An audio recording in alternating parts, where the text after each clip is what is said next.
Franck Genozo s'est penché sur la question. Bonsoir Franck. D'abord, on va prendre un exemple très concret, une photo. Est-ce que si elle est postée sur un réseau social, elle m'appartient encore ? Eh bien, en théorie, non. Et pour répondre à cette question, j'ai fait ce que personne ou presque ne fait. Je me suis penché sur les conditions d'utilisation d'un célèbre réseau social. Il y en a des dizaines de pages et vous allez voir que la réponse s'inscrit au paragraphe 2 et elle est très claire.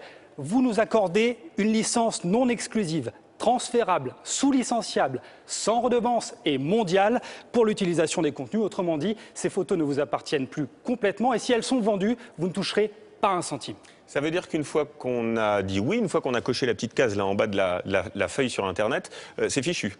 Bien, pas forcément, parce que des avocats français, notamment, estiment que ce paragraphe est tout simplement illégal aux yeux de la loi française. Pour vous faire comprendre, j'ai pris 2 photos postées sur des réseaux sociaux aussi, photos de coulisses de reportage. Eh bien, cette photo, elle serait protégée par la loi française, protégée d'abord par le droit à l'image, parce qu'on me reconnaît plutôt bien, et puis protégée également par le droit à la vie privée, parce que c'était une photo de coulisses et qu'elle n'était pas destinée à être rendue publique. Quid, me direz-vous, d'un paysage, par exemple, et d'une montagne? Eh bien, c'est un petit peu la même chose. Cette fois-ci, c'est protégé par le droit d'auteur. Mais tout cela est pour l'instant très théorique, parce qu'en France, il n'y a pas de jurisprudence devant les tribunaux. Mais cela ne saurait tarder, tant les montants et les enjeux commerciaux sont importants. Subtil. Merci Franck pour ces précisions.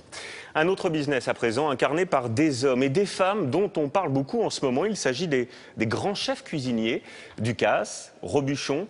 Ils sont partout et ils dirigent des empires. Ce sont des cuisiniers stars. Alors comment gèrent-ils leur business précisément? L'Empire des chefs, c'est l'enquête de ce lundi et elle est signée Caroline Thébault et Stéphane Guillemot.